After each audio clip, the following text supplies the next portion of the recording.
ஞானலிங்கத்தின் பீடத்தில் இருக்கும் மண்ணை கொண்டு வந்து என் முன்னிலையில் உடைக்க வேண்டும். அப்போதுதான் இந்த நாகம் என்னை உயிரோடு விடும்.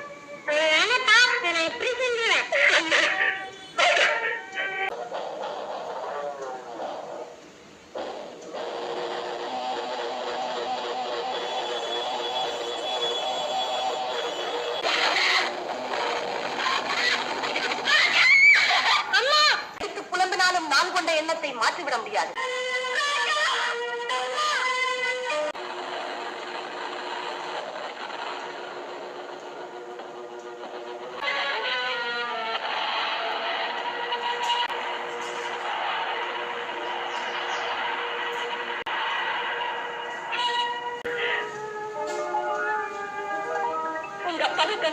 ராஜா